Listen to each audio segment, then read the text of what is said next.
Hello everyone, nice to have you here again.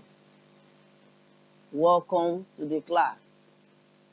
Welcome to PED433 class. Last time we examined the psychological and physiological needs of children. Today we want to discuss the roles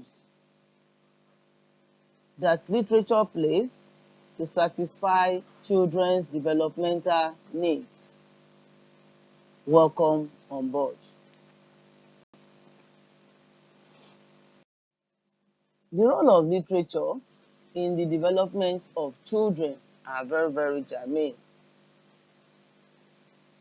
Literature helps children to develop some parts, some aspects that are very important.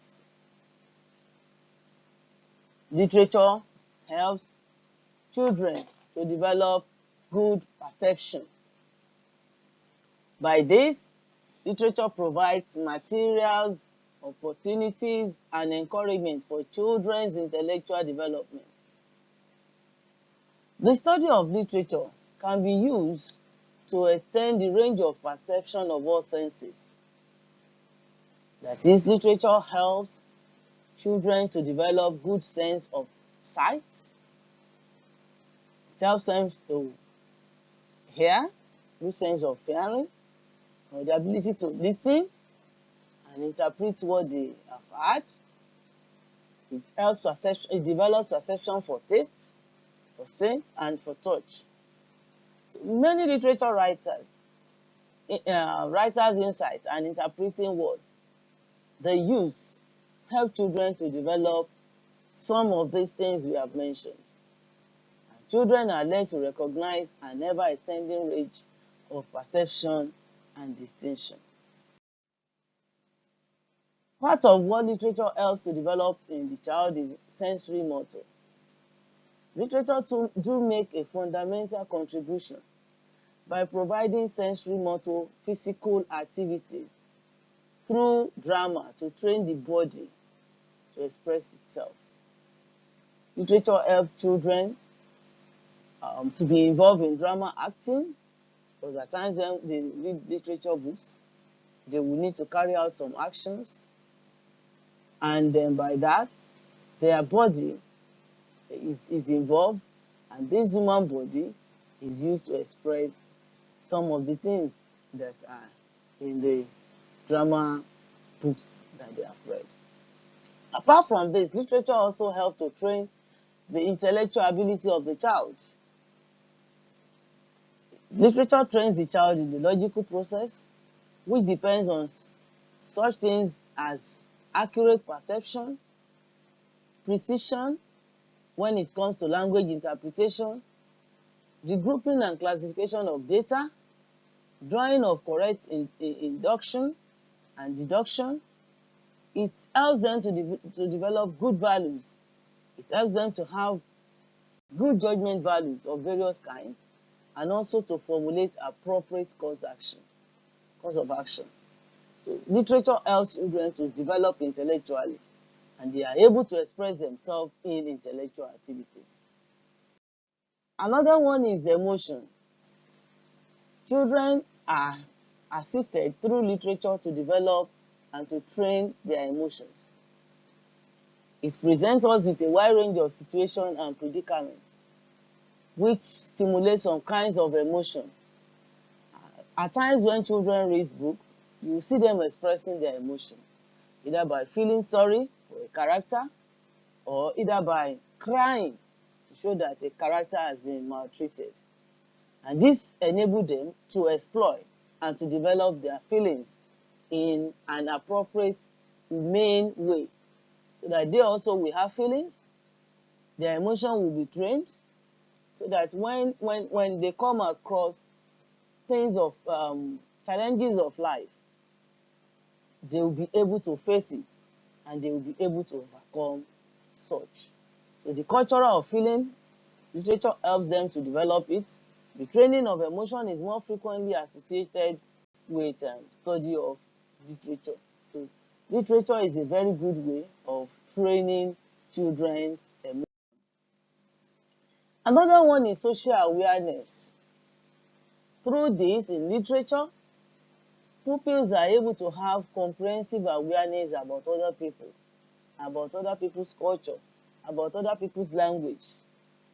Social awareness is effective in understanding other people, and this can only be based on understanding and appreciation of oneself and one's own culture. Through literature, social awareness is developed. You see other people's way of dressing, you appreciate them, and then it helps to have tolerance. So literature helps children to develop tolerance to other people's culture. So a successful educated person is one who has achieved an attitude of respect towards other people in the world. So literature also helps them, since you will have or you are able to see from the writer's perspective about other people's culture, you tend to appreciate. And then in that way, children are developed, and they have attitude towards other people, good attitude towards people, and even respect for other people's way of life and for other people, including family, friends, tribes, and other people in the world, or other tribes in the world. So a mature attitude is based on understanding and interest, and this is expressed in tolerance and friendliness. So to be effective, this understanding must embrace all aspects of the way of other people, including their way of life, their work, their behavior, culture, custom, and religion. So literature helps children to have all this at their fingertips through exposure to books, to literary books. Literature is used to produce a comprehensive awareness of other people. For example, modern writers have done so much on this to stimulate interest in and sympathy for problems of unfortunate, the oppressed, the unsuccessful, the offender against the society. So literature helps children to have a comprehensive idea of other people, comprehensive idea of the complexity of the society, complexity idea which help them to stimulate their interest and to have sympathy for people, and to have that desire to help the oppressed, that desire to assist the unsuccessful, that desire to bring offenders against the society to judgment. Literature trains children to have. Also, literature helps in character modeling. Literature shapes children's character. It helps them to develop a keener sense of value, which helps them to have intimate acquaintance with societal value. Literature acquaints children with the whole range of possibility of human life. It exposes them to happiness, to achievement, to ecstasy, to joy, to freedom, to friendship, to love, to self-respect, to greed, to defeat, to despair, to apathy, to hate, to disintegration, to death, and even it helps them to have a preparation towards life, so that when you are facing trouble, you will not see that the end has come. Rather, you will face the trouble and you have the spirit to overcome it. So literature helps in character modeling. It helps children to have to develop characters that are acceptable in the society. A child who has been through reading of a lot of works of literature is likely to have a better sense of what is worthwhile, what is acceptable, what is good, and what is not. The general probability is that he will therefore look upon the complexity of life with much greater understanding and insight. If you have a good level of tolerance and also a good level of sympathy. Also, in character training in literature, the character training possibility of literacy study is that they do contribute to the development of personal qualities of the child. These personal qualities include resourcefulness, perseverance, imagination, creativity. So literature, therefore, is an excellent means to develop good characters in children. It helps them to be good adults. It helps them to understand the society. It helps them to be acceptable because through literature, they have been exposed to the norms and culture of the society. And so they are going to develop into useful adults through what they have been exposed to in literature. So literature provides opportunity and encouragement for children's intellectual and moral development. Through literature, the child is exposed to good moral development, moral exposure that will make him to be useful adults in the society. And through literature, a lot of do's and don'ts of the society have been exposed to the child. And so the child will have understood this and he will put them into use so that as he's growing, he will grow in line with what the society expected of him.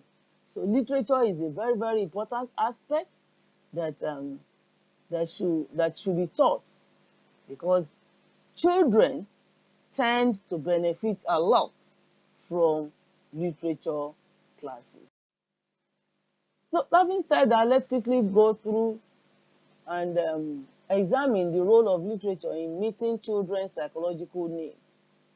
You remember we have discussed psychological needs the last time, and we said they are to be provided for children because under the law, they are expected to be given this.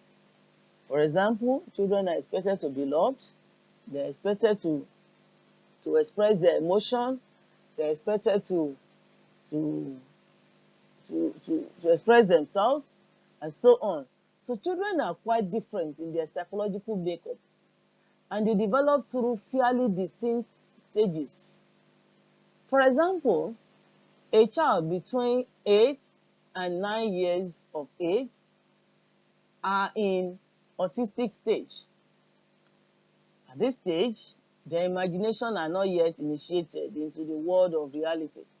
So at this stage, they are more in fantasy. And that is why they delight in many kinds of things that are just unrealistic. They delight in many kinds of fantasy at the age of autistics, at the stage of autistic, which is usually between 8 and 9 years old. When they are between 10 and 12 years old, children are in their romantic stage, where they develop the grasp of reality. We said between 8 and 9, that is the fantasy stage. Between 10 and 12, romantic stage. And at this stage, they have gone out of fantasy and they have started developing the graphs for reality. They now see the world in highly simplified category. At this stage, children love stories of heroic exploits, they love adventure, and they love dastardly vainly, that is moral character and so on. From age 13 to 16, children are in their realistic stage. So they have passed the fantasy stage, they have passed the romantic stage, they are now in realistic stage. At this stage, they move out of fantasy. They are no longer thinking beyond what they now think is beyond imagination. It's outside just imagination. They are keenly interested in what is happening. And they do this by asking questions. Ask, is it true? How does he do it? And they wish to know. And they are ready to know. And they are ready to follow up with details which seems to explain actual affairs of life. They are more interested in life. They want to discover. They want to explore.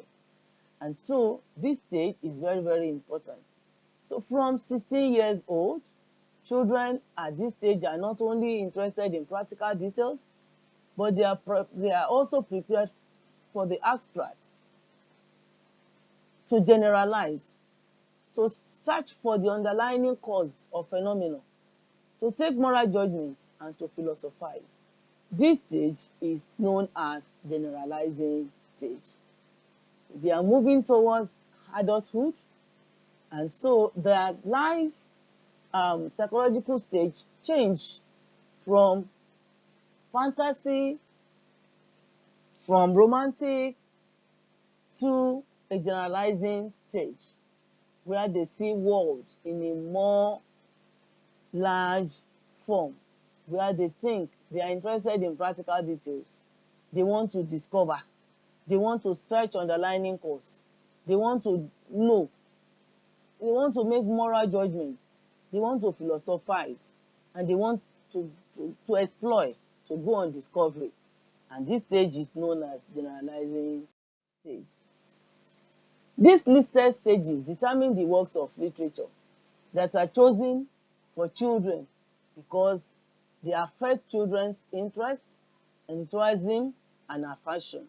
That means that as teachers, when we are choosing literature texts for children, we have to consider their age level, their age, as well as the stage that they fall into. And books that we are going to recommend for them should also satisfy their needs and also their interests. This in turn affects their readiness. When we are able to meet up with this, it affects their readiness to cooperate with us. It gingers their power of memory and willingness to make efforts requested by the teacher, and the possibility of finding significance in what they are to read. So children's literature, literature selected for study, should appeal at children's stage of psychological development, which a particular class has reached. It is very, very important as teachers. When we are selecting texts, we should be mindful of this. Literature provides opportunity and encouragement for children's intellectual development. Literature at different stages affects children's interests and enthusiasm.